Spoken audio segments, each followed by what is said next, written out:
Türkmenistanyň prezidenti Gurbanguly Berdimuhamedow anöwini ýene bir gezek öz egindeşleriniň hasabatlaryny diňledi. Olaryň aýdýan uly ösüş sanlaryny tassyklady, aýlyk zähmet haklarynyň artýandygyny aýtdy we başga işe geçýändigi sebäpli statistika gullugynyň başlygyny täzeledi. Türkmen döwlet habarlar gullugynyň maglumatyna görä 2018-nji ýylyň ýanwar-aprel aýlarynyň netijeleri boýunça ýurtda jem içerki önümiň ösüş depgini 6,12 göterme deň boldy. Şeýle-de neşir ýurdun iri we orta kärhanalarynda ortaça zähmet aýlyk hakynyň 2017-nji ýylyň degişli döwrü bilen deňeşdireninde 8,19 göterim ýokarlanandygyny tassyklap, zähmet haklarynyň, pensiýalaryň, döwlet kömek pullarynyň we talip haklarynyň öz wagtynda hemde dogly möçerde maliýeleşdirilendigini habar berýär. Bu maglumat milli manadyň Birleşen Ştatlaryň dollarynyň garşysynda hümmetini rekord derejelerde ýitirýän. Daşary ýurtlarda okuyan türkmen studentleriniň Türkmenistanyň bank kartlary arkaly öz enatalary tarapyndan iýerilýän seriştäni hem ýdili alyp bilmeýändikleri barada şikayet edýän wagtynyň aýdýanyna gawat geldi. Munyň üstesine soňky 4 aýda ýurtda azyk we senaat tarytlarynyň, dermanlaryň, transport uly hyzmatlarynyň bahalarynyň ençime etse ýokary galandygy, iş orunlarynyň kemeldilýändigi, pensiýa ýaşyna ýeten tejribeli işgärleriň işden çykarylýandygy hakynda resmi taýdan tasdiklanylmaýan we inkar edilmeýän maglumatlar bar. Resmi habara görä Berdimuhamedow 4-nji maýdaky hökümet mejlisinde hem jemgyýetçiligiň ygtybarly statistika maglumatlar bilen ýygyderli üpçün edilmelidigini belledi.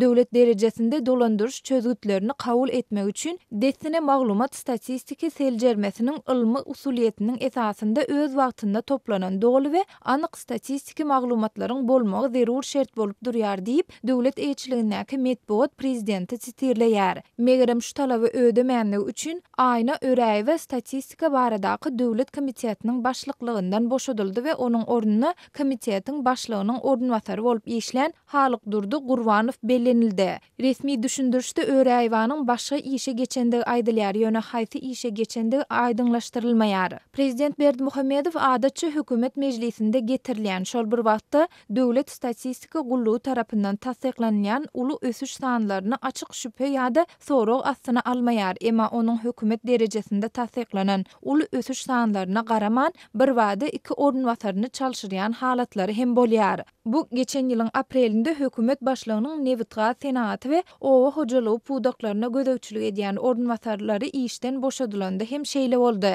Şonda vice-premier Ýagşyýelli Kakaýew ýylyň 1-nji çäreginde Neviti gaz kondensaty bilen çykarmak planynyň 109,17 göterim, Neviti gaýtadan işlemek planynyň 105,13 göterim ýerine ýetirilendigini aýtdy. Aýna öräýi bolsa, hasabat döwründe ähli pudaklarda önüm öndürmegiň ýokary möçerleriniň göze iýilýändigini ynandyrmaga çalışdy. Ýöne bu ynandyrmalar prezidenti ösüş gadanýan egindeşlerini täzelemekden, olaryň ýolbaşçylyk eden döwründe ýagdaýyň gowluga tarap üýtgemendigini boyun almakdan saklamady. Bu gezek hiç resme soňky duýduruş berilmediken bolsa, mejlis käýinçsiz we bir käýinçsiz hem geçmedi. Wezipe borçlaryny göwnüjay berjay etmän gullugyň bellenen tawşyryklarynyň ýerine ýetirilmegini üpçün etmändige üçin diýip, Deňiz we Derýa Ulaglary döwlet gullugynyň başlygy Amanmurat Gurdowa, energetika ministri Çarymrat Pürçekowa käýinç ýylan edildi. Bu käýinçler döwlet gümrük gullugynyň başlygy Atadurdy Osmanowa ýylan edilen käýinçiň aýdyanyna gawat geldi.